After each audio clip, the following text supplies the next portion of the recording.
예, 그렇습니다.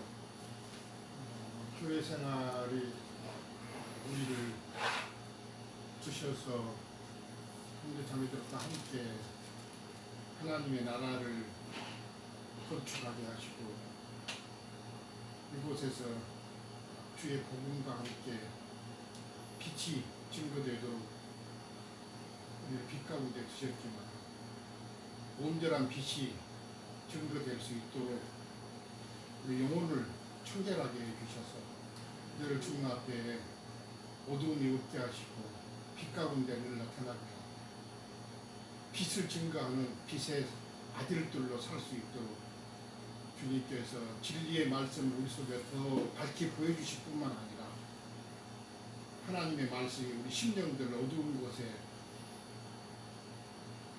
감춰져 있고 여전히 드러나지 않은 것들은 주의 말씀으로 말미암아 어둠이 물러갈 뿐만 아니라 빛 가운데로 더 나아가서 주님 앞에 자랑이 되고 영광이 되는 그런 사람들로 나타나게 하시고 때가 오래됨으로 말미암아 많은 말씀들이 우리 심령들 가운데 더 증거되어져서 많은 사람들을 옳은 대로 돌아오게 하는데 쓰임받을 수 있도록 우리 자신들을 말씀의 진리 안에서 온전케 더 세워주실 것을 간구하고 오늘 말씀 가운데서도 주님께서 빛으로 심령들 안에 비춰주셔서 하나님의 진리 가운데서 은혜를 귀하게 받는 그런 귀한 모임이 되도록 그 모임을 축복해 주실 것을 기도합니다. 아멘. 오늘 사랑하는 있다 우리의 육체 가운데서 하나님을 바라보는 우리의 모든 생각과 사고들이 삐뚤어진 관역을 벗어난 우리의 생각임을 주님 앞에 고백합니다. 당신께서 우리를 붙들지 아니하시면 아무것도 할 수 없는 그런 마른 막대기에서의 당신의 말씀이 사기 나게 하는 것처럼 우리의 모든 심령 가운데서도 말씀으로 우리의 행함들이 나타날 수 있도록 은혜를 더해 주시기를 원합니다. 늘 우리와 함께 계셔서 우리를 이끌어 주셔서 늘 당신을 잃어버리지 아니하며 생각 가운데서 다시 한번 우리의 생각들과 사고들을 바르게 심령 가운데 나타나기를 소망합니다. 네, 에베소 말씀.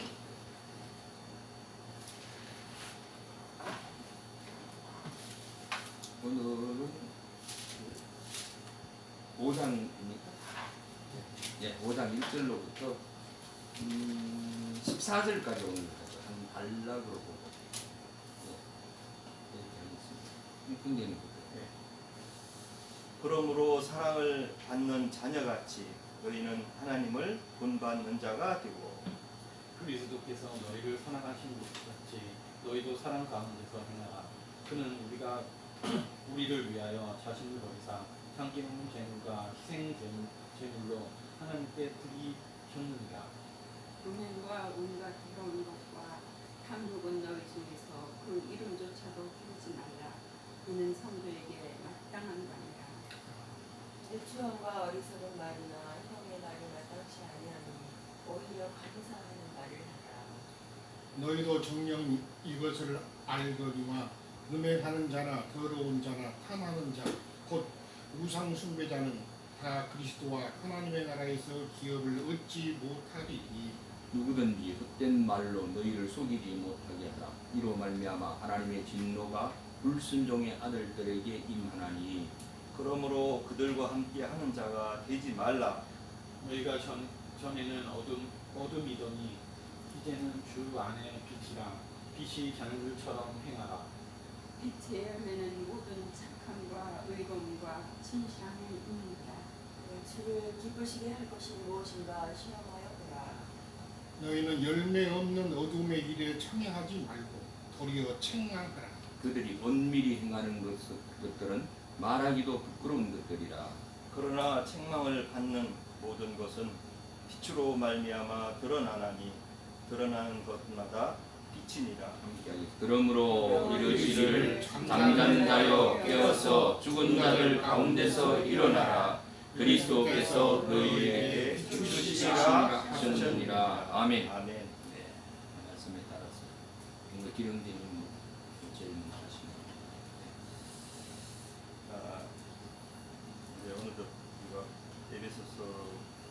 자, 이제 6장 앞으로 6장이 남았습니다. 말씀들을 통해서 참 형제님들 증거 속에서 다시 한번 에베소서를 은혜롭게 읽을 수 있게 인도해 주신 주님께 감사를 드립니다. 이제 바울 사도가 말씀을 이어가기를 그러므로 사랑을 받는 자녀같이 너희는 하나님을 본받는 자가 되고 그리스도께서 너희를 사랑하신 것 같이 너희도 사랑 가운데서 행하라. 그는 우리를 위하여 자기를 버리사 향기로운 제물과 희생 제물로 하나님께 드리셨느니라. 친히 하나님의 본체이신 주님께서 우리 인간들의 그 나약성과 또 인간의 어떤 여러 가지 그 한계 안에 있는 것들을 하나님이 보이시기 위해서 친히 죄를 입으시고 땅에 오셔서 구속의 사건을 되돌아보게 됩니다. 우리가 흔히들 주님은 이제 사랑으로 우리들을 구속하시고 또 우리를 진리 안에서 빛으로 부르신 것을 우리가 생각하는데 그리스도의 사랑이라고 말씀 증거되는 이런 말씀을 통해서 우리가 반대적으로 종교에서 얘기하는 인간적 사랑, 휴머니즘 이렇게 얘기하죠. 그런 것들을 대비해서 우리가 이해할 필요가 있다 저는 생각합니다.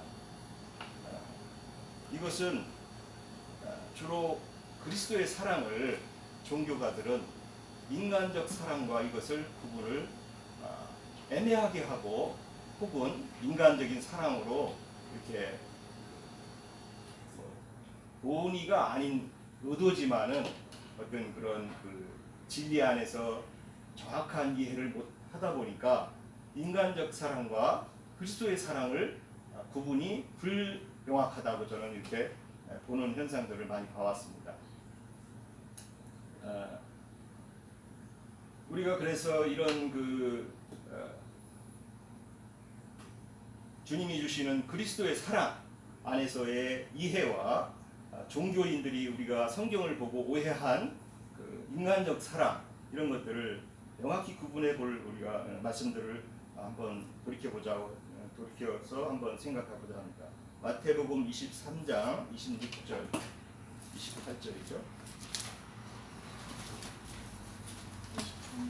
마태복음 23장 26절 제가 읽겠습니다. 눈먼 바리새인들이여 너는 먼저 안을 깨끗하게 하라. 그리하면 겉도 깨끗하리라. 화 있을진저 의식하는 서기관들과 바리새인들이여 휘칠한 무덤 같으니 겉으로는 아름답게 보이나 그 안에는 죽은 사람들의 뼈와 모든 더러운 것이 가득하더라. 이와 같이 너희도 겉으로는 사람에게 옳게 보이되 안으로는 의식과 불법이 가득하도다. 이렇게 주님이 말씀을 증거하고 계십니다. 그때 당시에 종교인들은 사실은 우리가 육신적으로 보는 불법을 이렇게 막 해가고 또 어떤 인간적인 사랑, 휴머니즘이 없었던 사람들이 아닙니다. 그런데 주님은 이렇게 그 속과 겉을 이렇게 나누시면서 이런 말씀들로 그 시대의 종교인들, 신앙하는 사람들을 나무라고 계신데 오늘날 우리 기독교의 증거하는 휴머니즘 사상들을 저도 한 10년 가까이 되는 것 같은데 기독교에서 그 아버지 학교라는 게 있습니다. 거기에 가면은 참 세상에서 물론 여러 가지 가정의 문제들이 사랑을 못 거두고 사랑을 못 받는 자녀와 아버지 이런 관계 속에서 회복하고자 하는 그런 운동인데 아버지 학교라고 그러죠. 그래서 거기에서 보면은 물론 세상에서도 인간적인 사랑을 어떤 그 수준에 몸치다 보니까 그런 것을 해서 정말 가정 안에 화목하고 또 자녀를 사랑하고 부모를 사랑하는 그런 회복이 필요 없다는 것은 아니죠. 그러나 실제 성경에서 말하는 그리스도의 사랑에 대한 이해를 그분들이 정확하게 이해를 했느냐 하는 것은 의문이에요. 왜냐하면 인간적으로 무슨 주로 이제 거기에서 보면은 뭐 허깅이라고 그래서 서로 사랑한다 안아주고 또 품어주고 또 서로 이렇게 다독거려주고 또 뭐 배에다 해가지고 이렇게 서로 발도 씻혀주고 하는 그런, 주님이 그렇게 하셨죠. 발도 씻혀주고 하는 그런 것들도 하셨는데, 사실 거기에는 그리스도의 사랑이 내재되어 있는 정말 진리의 사랑들로 그게 영적인 것들을 이해하는 것을 육적으로만 이렇게 이해해가지고 이 종교인들이 가식으로 하게 된다는 거죠. 왜? 그것은 뭐 그게 나쁘다는 것보다도 거기가 말해주는 주님의 그리스도의 사랑, 하늘에 대한 이상과 진리의 실현으로 하나님이 부르는 뜻들을 정확하게 이해해서 그런 것들이 실현되고 또 진리 안에서 증거돼서 다른 하늘의 이해와 주님이 땅에서 원하는 뜻들을 부르신 사람들을 정확하게 해줘서 올바른 행위의 신앙생활들을 해야 되는 게 목적인데, 본질은 잊어버리고 오히려 그런 육적인 사랑 또 휴머니즘 이런 것들로만 전부 이렇게 증거되다 보니까 가식이 된다는 거죠. 가식이. 그래서 저는 이제 이런 그 증거 중에 창세기 8장 21절을 한번 이렇게 증거해 보고자 합니다.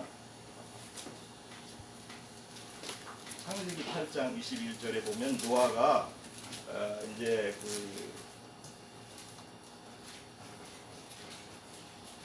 8장 21절, 제가 한번 읽어보겠습니다.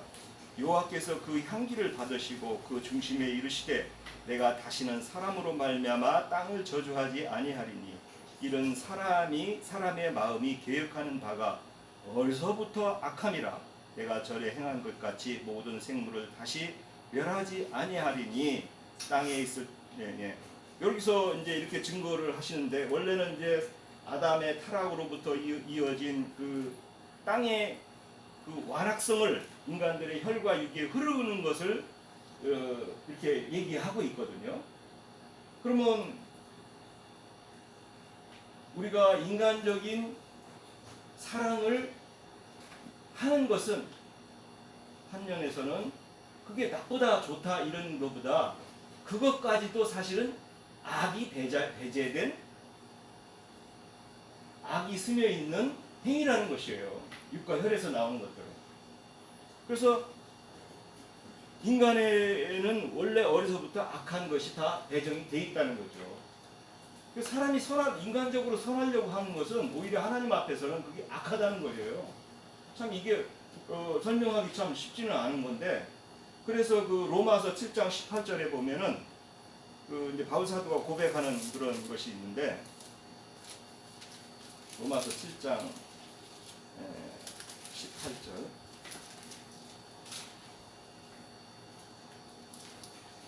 내 속에 곧 육신에 선한 것이 거하지 아니하는 줄을 아노니 원함은 내게 있으나 선을 행하는 것은 없노라. 내가 원하는 바 선은 행하지 아니하고 도리어 원하지 아니하는 바 악을 행하는도다. 인간에게서 나오는 육과 혈과 정신 속에서는 악과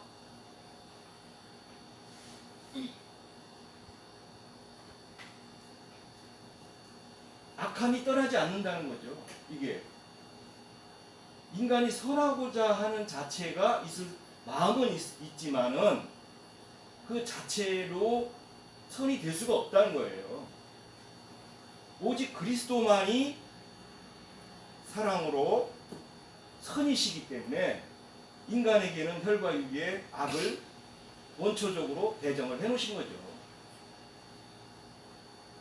그럼 저는 이제 뭘 말하고자 하느냐면은, 사람에게서 나오는 어떤 희생이 됐던 봉사가 됐던 헌신이 됐던 이것은 궁극적으로는 그리스도의 사랑의 이해가 되지 않은 상태에서 나오는 것들은 다 악이 될 수밖에 없다. 그래서 나에게는 선함이 없다는 거예요, 육신적으로. 근데 우리 종교인들은 그걸 선한 사람이 되고자 선한 행위를 늘 가르치고 자기도 못하는 선을 추구한다는 거죠. 그러니까 평생 좋은 사람만 되고자 해서 노력하다가 죽는다는 거예요. 참 이게 아이러니예요. 그 전에 그 속담에, 아니 속담이 아니죠. 그 불교의 그 유명한 그 도도자 그 스님 누구시죠? 그 머리에서 발음하는데 뭐 또 이제 죽은 사람? 예.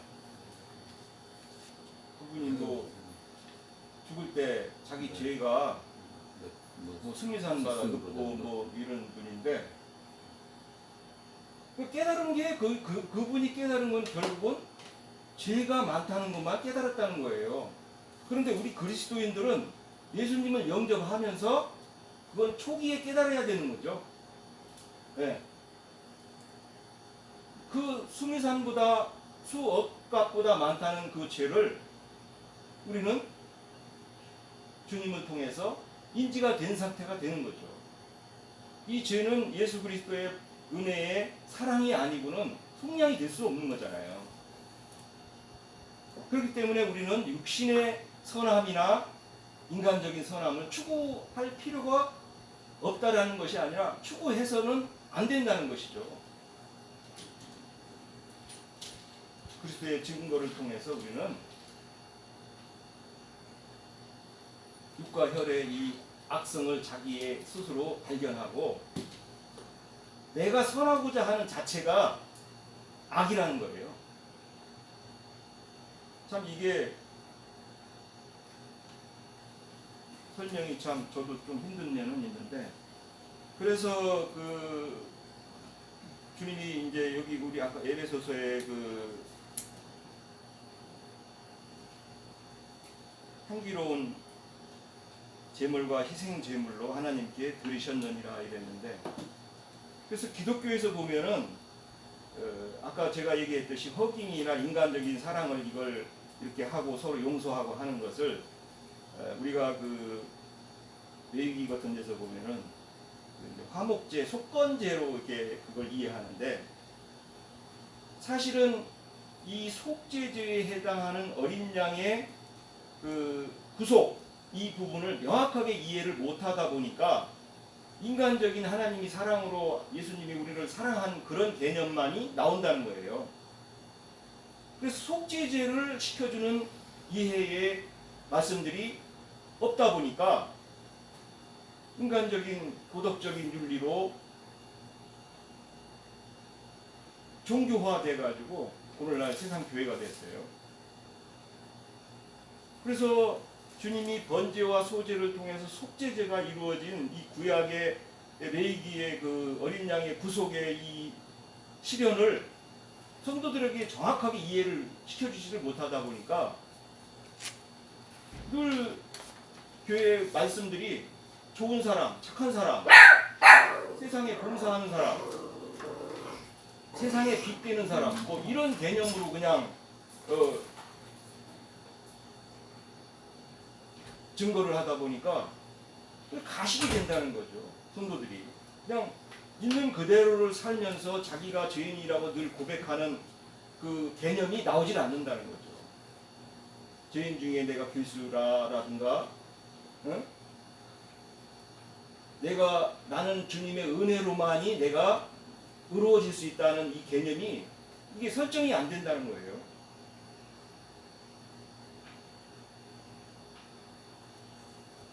그래서 저도 얼마 전에 그 전에 그분하고 이제 어떤 분이 얘기했는데 그러면 교회에서 뭐 나쁜 사람 되라고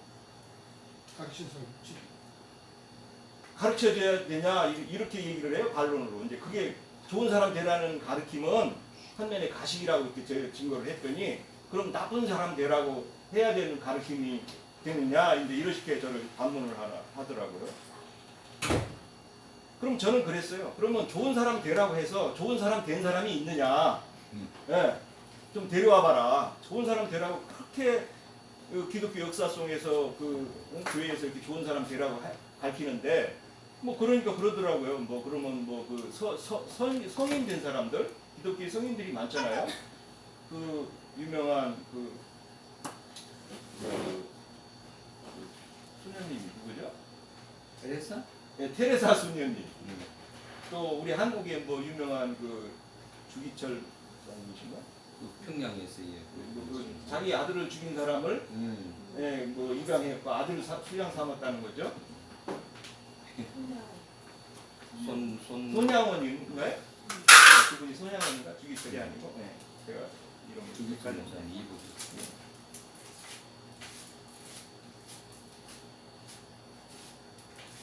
사실은 그것들을 우리가 이해해 보면 욥기서를 빨리 생각을 해 보면 돼요. 욥이 그렇게 좋은 사람이고 착한 사람이었잖아요. 그런데 그게 하나님 앞에 연락이 되질 않았다는 거죠. 인간적인 사랑과 인간적인 헌신들이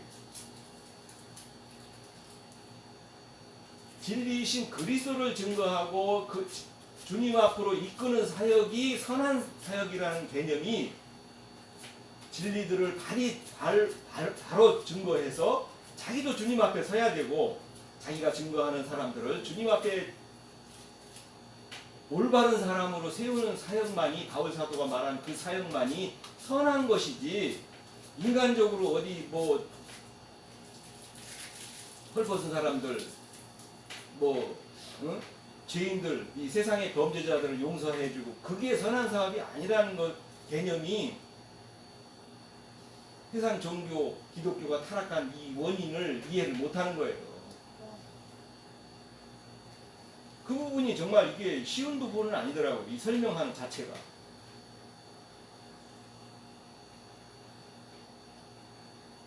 그래서 그 테레사 수녀님도 돌아가실 때는 뭐 이상한 소리도 많이 하셨대요.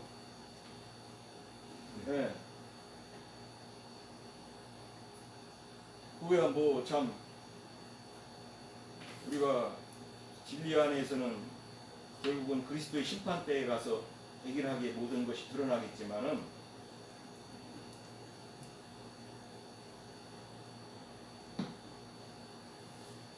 주님이 원하는 그리스도의 사랑을 증거하고 그리스도의 비밀한 일들을 우리가 그 행위로 실현하는 것만이 정말 주님이 보시는 선이고 주님이 보시는 의로움이라고 하는 개념을 진리 안에서 잘 우리가 가져야 된다고 저는 생각합니다.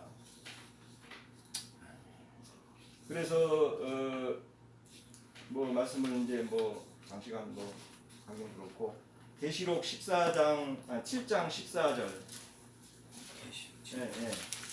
그리고 14장 1절 같이 한번 보면서 14만 4천으로 주님 앞에 서는 자들에 대해서 명확한 우리가 이해를 있어야 그리스도의 사랑에 대한 이해가 더 분명해질 거라고 저는 생각합니다. 7장 14절이죠. 7장 14절. 내가 말하기를 내 주여 당신이 아시나이다. 내가 이거 잘못 찾았나? 7장 14 아니고 14장 1절을 찾겠습니다. 14장 1절. 또 내가 보니 보라 어린 양이 시온산에 섰고 그와 함께 14만 4천이 섰는데 그들의 이마에는 어린 양의 이름과 그 아버지의 이름이 쓴 것이 있더라. 이렇게 했습니다. 어린 양으로 주님이 구속하시고 그 구속의 말씀에 따라서 신앙생활을 올바르게 한 행위들을 한 사람들은 그 이마에 어린 양의 이름과 그 아버지의 이름이 쓴 것이 있더라는 거죠. 말씀의 진리 안에서 말씀을 따라서 끝까지 참는 진리의 우리가 신앙의 행위가 주님께서 보시는 그리스도의 사랑을 받은 사람이고 그리스도의 사랑을 증거하는 사람들이라는 것을 말씀을 통해 나눠봤습니다. 아멘. 예, 말씀 감사하죠. 에베소 드디어 이제 5장에 오게 되었군요. 여러 가지의 교회 생활의 실행이 어떻게 해야 하며 너희가 옛 사람의 형태를 어떻게 벗어야 하고 또 새 사람을 입은 사람으로서 어떻게 나가야 할 것인가 하는 것을 이제 계속 얘기하면서 다시 5장에서 그러면은 너희가 아들들이 되어지는 것이 어떤 의미들이 있는가 하는 것을 이제 얘기를 하는데 이게 사랑을 받은 자녀 같다. 누구에게 사랑을 받았느냐? 그리스도로부터 우리가 사랑을 받은 자들이죠. 그래서 믿게 되어졌고 또 거듭나게 되어졌고 또 소망을 충분히 두면서 이제 세상의 옛사람의 형태를 다 벗어버린 사람으로서 나아가는 것을 얘기하는데 오늘 1절에서 2절의 말씀을 가지고 조금 이제 얘기를 하려고 합니다. 여기에 보면은 사랑을 받는 자녀같이 해서 이제 자녀 같다라는 얘기는 호스라는 단어를 쓰는데 뭐뭐 같이라는 단어인데 이게 이제 우리 한글로서는 보면은 좀 우리가 그 긍정의 의미와 부정의 의미를 갖게 되죠. 뭐 같이는 그거 같이 똑같은데 뭐 이런 얘기를 쓰는 것도 있고 그것도 아니면서 뭐 같이 하나 뭐 이렇게 이제 우리 그 한글의 단어에서는 이제 두 가지의 속성이 하나로 되어져 있어가지고 좀 이게 분별하기가 좀 어려운 부분들이 좀 있습니다. 그런데 이런 말들은 오늘 이 자녀 같다라는 자녀 같이라는 말은 결국 실체적인 것을 얘기하고 있죠. 실체가 되지 않으면은 다 소용이 없다는 얘기예요. 우리가 그 창세기에서 보면은 그 형상, 모양, 그 체렘이라는 단어가 이제 나오고 데무터 체렘이라는 단어가 나오는데 확신적인 어떤 것이 되지 않으면 소용이 없다는 거예요. 이런 것처럼 우리가 어떤 사랑을 입은 자녀로서의 그 삶이 어떤 삶으로 나타나지 않으면 성경은 아무런 소용없는 것으로 계속 얘기를 하고 있어요. 예. 그게 이제 의식과 모든 것들이 생각으로만 되어져 있다는 거죠. 이런 것들은 소용없는 얘기예요. 그것은 학문적으로 받을 수도 있고 또 소리로 듣는 어떤 그것으로도 받을 수 있지만은 내가 그것을 행하는 데 있어서는 참 어렵다는 거죠. 왜냐하면은 그 나 자신부터도 그렇기 때문에 그렇습니다. 이게 이제 그 히브리 말로는 보니까 라켄, 레쿠, 베데레크, 하, 엘로힘, 케바님, 하비비임이라는 단어를 썼더라고요. 그런데 이게 이제 라켄이라는 말에 그 켄이라는 말이 올바른 정확한 이런 단어들이 있는데 이게 이제 원형은 원래 레카라는 그 여행이라는 단어에서 왔어요. 그게 이제 진행형이고 동사라는 거는 얄라크 이래서 뭐 가다, 오다, 뭐 걷다, 행하다 이렇게 되어져 있는데 베데레크의 그 데레크라는 말이 원래 도, 길이라는 단어예요. 이 단어가. 이제 이건 여러분이 잘 아는 것처럼 하나님의 길 안에서라는 뜻이 있겠죠. 그리스도의 말씀 안에서라는 이게 올바르게 행하는 길이 되어져야 된다는 것을 얘기하고 있어요. 이게 이제 그 도라는 말을 뭐 영어로는 뭐래요? 웨이라고 쓰나요? 길이다 이렇게 이제 뭐 이렇게 쓰더라고요. 그래서 하나님의 말씀, 즉 하나님의 의식 안에서 올바르게 행해야 한다라는 것으로 나아가야 돼요. 올바르게 행하려면 어떻게 되어야 되겠어요? 우리의 그 자체가 내 자신이 그만큼의 실체가 되어져야 된다는 거예요. 내가 되어지지 않았는데도 입술로만 뭐 그걸 가지고 그 마태복음에서 주여 주여 하는 자마다 다 내게로 오는 게 아니다. 그때에 내가 갈라버리겠다 이런 데 얘기하는 것처럼 말입니다. 그래서 하나님의 의식 안에서 올바르게 행해야 된다. 그러면은 내가 그 실체가 되어진 사람이 되어야 된다는 거죠. 그래서 여기에 보면은 좀 여러 가지 이제 헬라어나 히브리어를 좀 배우면은요, 이 복잡한 것들이 사실 좀 많아요. 그러나 이제 저는 그 요점적인 것을 얘기하려고 합니다. 사랑이라는 말은 히브리어에서는 아헤브라는 단어를 썼는데 여기에 보니까 하바브라는 단어를 썼어요. 근데 이 사랑한다는 뜻은 뭐 똑같이 되어져 있더라고요. 그래서 에베소 1장을 우리가 좀 더 정확하게 좀 번역을 해보면 사랑을 입은 아들들이라면은 하나님의 말씀 또는 하나님의 의식으로 정확하게 너희가 행하여 나아가야 한다라는 뜻이 있습니다. 이게. 예. 자, 문제가 되는 게 뭐냐면은 그 한글 속에서 제가 늘 말하는 강조점을 어디에 둬야 하는가 하는 것은 그래도 영어는 저는 뭐 잘 모릅니다만은 영어는 보면은 그 주어적인 것이 앞에 딱 나와가 있죠. 예, 그래서 그걸 명확하게 표시를 해놨어요. 그런데 우리 한글은 스무스하게 그냥 지나가요. 강조점이 앞에 있는 것 같이 되어 있는데 실상은 후반부가 강조점이에요. 원래는 또 이 단어가 그런 단어로 되어져 있다는 거지. 그래서 관심과 초점의 대상은 제가 보니까 후반부에 해당해요. 그러면은 후반부가 뭐냐 하면은 머리로 생각하고 지식으로는 아는데 그걸 행하려니까 어렵다는 거잖아요. 그럼 행해지지도 않는다는 거예요. 왜냐하면 우리가 지식적인 것으로 머리로 받아서는 결코 그것이 되어지지 않는다. 그래서 제가 늘 말씀해 드린 것은 아가페들이 되어졌다면 아가페 투이가 되어져야 되겠죠. 그 사랑하는 자들이 되어져야 된다는 얘기. 주님의 뜻대로 살고 주님의 뜻대로 행하는 것은 우리가 기본적인 얘기라는 거예요. 그래서 1절의 초점을 가만히 여러분이 들여다보면은 이 말은 거듭난 상태 속에서 네가 어떻게 행하여야 갈 것인가 하는 것에 초점이 되어져 있다는 것을 여러분이 좀 생각해 봐야 된다. 왜냐하면은 요한일서 4장 9절에 보면 하나님은 사랑이시다 이렇게 얘기했습니다. 그러면 하나님의 아들같이 그리스도 주님 육체로 오신 그분도 말씀이 되신 그분도 현실화되어 임마누엘 되신 그분도 사랑이시잖아요. 아버지가 사랑이시니 아들도 사랑이다. 그럼 우리도 그 믿는 우리도 사랑이겠죠. 이런 것처럼 베드로후서 1장 4절에는 우리를 보고 신의 성품에 참여한 자라 이렇게 표현했습니다. 뭐 많은 구절들을 쭉 찾아보니 사도행전 17장 20분은 우리를 신의 소생이라. 또 시편 82편 6절에는 너희는 엘로힘이고 지존자의 아들들이라. 지극히 높은 자의 아들들이라 이렇게 얘기했어요. 시편 2장 7절에는 오늘날 내가 널 낳았다 이렇게 표현했고요. 자, 이런 것처럼 우리가 실상으로 1절에 보면은 본받는 자가 된다는 것이 누구를 본받아야 되는 것은 우리가 명확히 아는 사실이죠.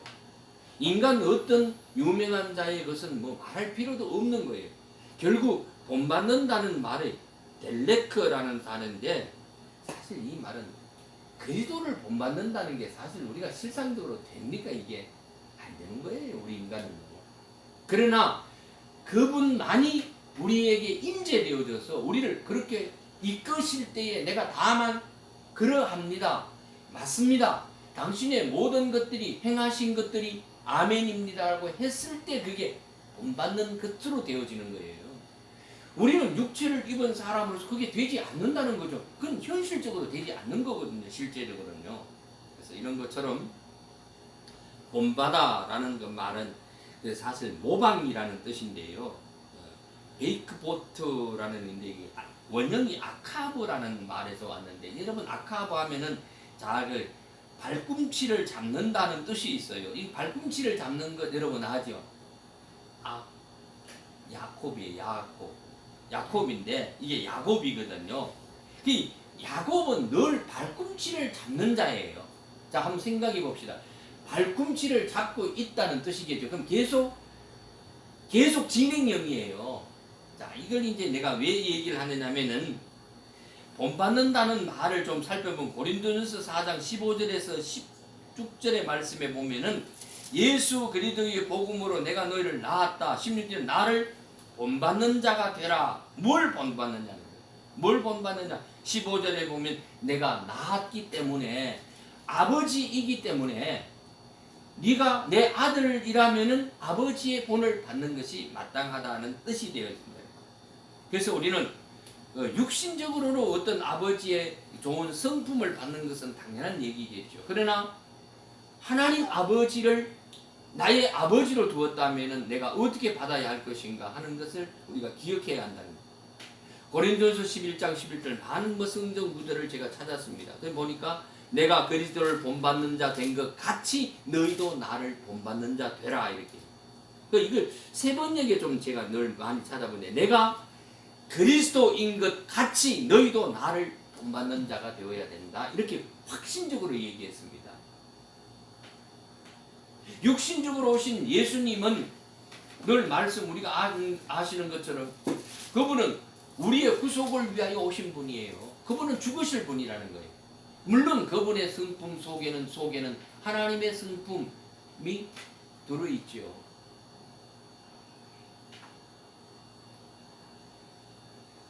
실제로 내가 성경 속에서는 많은 말들이 왕이다, 너희는 왕이다, 또 주다, 이런 어떤 시인적인 것들이 되어져 있지만은 우리는 늘 히브리서 6장 12절의 말씀처럼 게으르지 아니하며 믿음으로 오래 참고 이런 것으로 말미암아서 약속들을 기업으로 받는 자들을 본받는 자 되게 하려 함이라 이렇게 얘기했습니다. 성경은 모든 것이 머리로 아는 것이 아니라 실존이 되어져서 실체가 되어져서 그것을 행하는 자에게 열매 있는 자라 이렇게 얘기합니다. 굉장히 중요한 얘기죠. 실제적으로요. 많은 성경의 해석들이 필요한 것은 당연한 얘기입니다. 그러나 무수한 것들이 우리 머릿속에 그냥 외리 속에 남아있다 할지라도 그것이 실체가 되어지지 않으면 다 헛수고라는 거예요. 이걸 모래 위에 지은 집이다 이렇게 얘기합니다. 요한복음 13장 15절에는 본을 보였다 이런 말입니다. 이 말은 휘포 데이그마 이라는 휘포 데이크뉘오라는 보이다라는 뜻인데, 자 베드로전서 2장 21절에는 이를 위하여 너희가 부르심을 입었으니 그리스도 너희를 위하여 고난을 받아서 너에게 본을 끼쳐 그 자취를 살아오게 하려 함이라 이렇게 했습니다. 자, 주님도 하나님의 실체이시지만은 본체이시지만은 육신을 입고 오셔서 육신 속에 있으면서도 그 실체가 되어졌다는 얘기잖아요. 하나님의 말씀이신 그 자체의 실체를 행하셨던 것을 우리에게 보여주었다는 얘기예요. 이런 것처럼 내가 오늘 보인 것처럼 너도 그 자취를 따라서 오게 됐다. 그래서 성경은 우리가 사랑을 입은 자이기 때문에 사랑을 베푸는 자가 되어야 되겠죠. 성경은 그걸 얘기하거든요. 내가 사랑을 받지 못한다는 사랑을 줄 수도 없는 거예요. 야곱이라는 말은 그 상태, 야곱이라는 말이 발꿈치를 잡은 자인데 우리는 야곱처럼 늘 실행적이고 늘 그 야곱이 고난과 그 남의 발꿈치를 잡으면서 따라간다는 것은 굉장히 고난의 삶이잖아요. 야곱은 남의 형의 발꿈치를 잡다 보니까 결국은 삼촌으로부터 배신받게 되고 온갖 수고와 이 땅에서의 모든 것들이 다 헛되다는 것을 알게 하면서 결국은 야복강가에서 참 하나님이신 그분을 만나게 됩니다. 그래서 그는 새 이름을 받게 되잖아요. 남의 발꿈치를 잡고 물고 늘어지는 자에서 늘 뭘로 바꿔요? 새 이름인 이스라엘로 바꾸게 되어집니다. 그럼 결국 이 말은 본받는다는 말은 결국은 형상, 본체 모양인데 형체가 같아져야 된다는 얘기예요. 그게 그리스도화되어져야 되는 것이지 그리스도 말로만 그리스도로서의 그런 것으로는 결국 안 된다는 거예요. 빌립보서 3장 21절은 그가 만물을 자기에게 복종케 하실 수 있는 자의 역사로 우리의 낮은 몸을 자기 영광의 몸의 형체와 같이 변케 하시리라. 이 말이 내적인 역사가 있어야 된다는 얘기겠죠. 자, 그러면은 예수만을 따라가는 사람은 형체, 실체적인 사람이 될 수 없다는 거예요. 왜냐면 그건 인간 예수를 바라볼 수밖에 없기 때문에 그렇습니다. 형체와 같은 그리스도를 영접한 그리스도가 내 안에 임재되어진 분이 되어져야 된다는 것은 우리가 실질적으로 아는 거잖아요. 늘 바깥에 계신 예수, 십자가에 죽으신 예수만 바라보는 사람은 그리스도가 내 안에 오신 걸 모른다는 거예요. 그게 하늘이 천국이 임했다는 거잖아요, 결국은. 그러니까 늘 천국도 언젠가는 임할 것으로 보고 그곳에 가겠다는 거예요. 고린도후서 3장 18절의 말씀은 우리에게 굉장한 어떤 의미를 줍니다. 우리가 다 수건을 벗은 얼굴로 거울을 보는 것 같이 주의 영광을 보며 저와 같은 형상으로 화하여 영광으로 영광에 이르리니 곧 주의 영으로 말미암았다. 이렇게 얘기했어요. 그리스도가 내 안에 없는 사람은 다 헛것이라는 얘기예요. 응? 형상이 같아져야 되는데 응? 데모트 닮은 것 가지고는 안 된다는 거예요. 야 누구 닮았어. 야 닮은 것이 그 사람입니까? 비슷한 거예요. 비슷한 거예요. 이게요. 말씀도 똑같다는 얘기예요. 데모트가 아니에요. 응? 첼렘화되어져야 된다는 거예요. 완전히 첼렘. 그래서 창세기 1장 26절 27절에 보면은 데모트라는 말이 있지만 첼렘이라는 27절에는 첼렘이라는 단어를 썼어요. 우리가 이걸 좀 더 저는 뭐 제가 조금 생각해 보는 것인데 이런 단어들을 보면서 우리가 예수만 아는 사람과 즉 이런 사람은 데모트인 사람이다. 그러나 그리스도가 내 안에 오셨고 천국이 내게 임했고 이미 내가 하늘에 놓여진 자가 있는 사람은 첼렘화된 사람이다. 저는 이렇게 표현하고 싶습니다. 고린도후서 4장 4절에서는 분명히 말씀해요.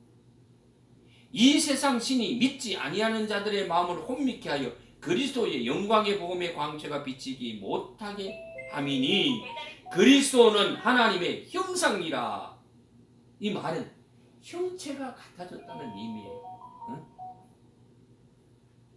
자, 그러면은 우리가 성경에서 아브라함과 이삭과 야곱이 늘 성경에서는 이렇게 대표적으로 나옵니다. 물론 뭐 아버지와 아들과 뭐 성령이라는 어떤 인데 이 보면은 이런 것들을 좀 제가 좀 살펴보면서요. 근데 성경에는 왜 그러면 야곱이 약복 강가에서 하나님과 씨름하여 환도뼈를 치게 만드셔서 하나님께서는 그에게 새 이름을 주었습니다. 그러면 이게 아브라함과 야곱과 이스라엘의 하나님이 되어야 되잖아요. 근데 야곱의 하나님이야. 내가 이런 것들을 좀 보면서 야곱은 늘 마지막 자 아브라함은 아버지, 이삭은 결국 성령으로 태어났잖아요. 야곱은 보면 새 이름을 받은 자이긴데 결국은 뭐냐? 우리가 야곱의 삶이다. 늘 발꿈치를 잡고 따라가는 환난과 고난과 이런 투쟁의 삶이라는 것이죠. 내가 그리스도를 내가 영접했지만은 내가 육신을 입은 사람으로서는 늘 투쟁의 삶을 살아야 되잖아요. 늘 보면 넘어지거든. 저도 하루에도 수십 번 넘어져. 그러나 다시 또 일어서요. 일어서지 못하면 그건 하나님께로 버리운 자가 되기 때문입니다.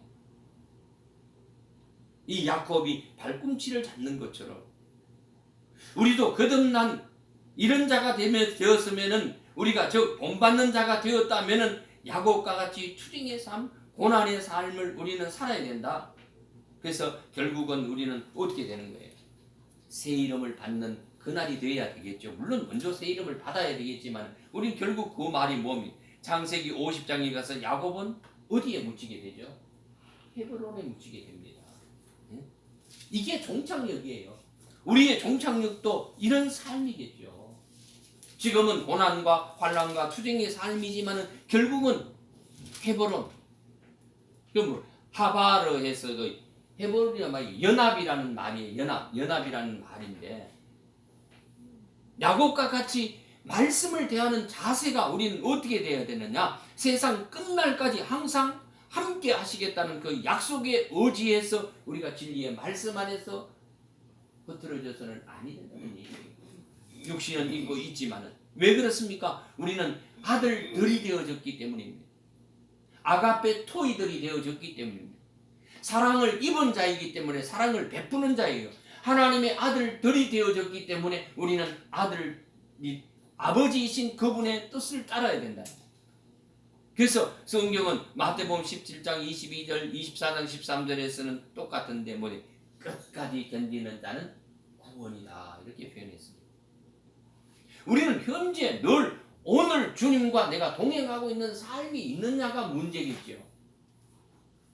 내가 세상 옛사람의 성품을 가지고 내가 있다면 세상 신과 함께 동행하는 삶일 것이고 내 속에 그리스도가 함께 있어서 늘 생명 안에 있다면 그것은 바로 오늘 현재 내 자신이 어떤 삶으로 사는가는 판가름 난다는 얘기입니다. 이런 삶을 실제로 살았던 사람들의 예표들이 구약에도 많이 있잖아요. 그런 사람들은 제가 얘기했죠. 전도서 5장의 말씀처럼 목숨의 날을 심히 나는 개의치 않는다 이렇게 표현했습니다. 우리가 이런 삶을 가지고 이런 현재의 오늘의 삶을 살게 되면 오늘 죽어도 입술만이 아니고 여한이 없겠죠. 왜냐하면 주님과 동행의 삶을 지금도 살고 있기 때문에 그렇다는 얘기입니다. 왜? 우리는 육신을 입고 있지만은 우리는 벗어진 명체의 모습으로 살아갈 수 있기 때문에 그렇다는 얘기입니다. 이런 실체가 되게 하시려고 우리를 육신을 입고 이 땅에 오셔서 그 본을 보이셨다는 얘기죠. 베드로전서에서는 나그네라는 말이 나옵니다. 우리는 결국 세상 것은 다 내려놔야 하는 나그네의 삶들이죠. 참 그 썩어질 곳에 우리가 집착하는 그 모습들이 바람 불면 날아가 버리고 불태우면 태워져 버리고 아무 소용없는 것들에 우리의 모든 일생을 건다는 거예요.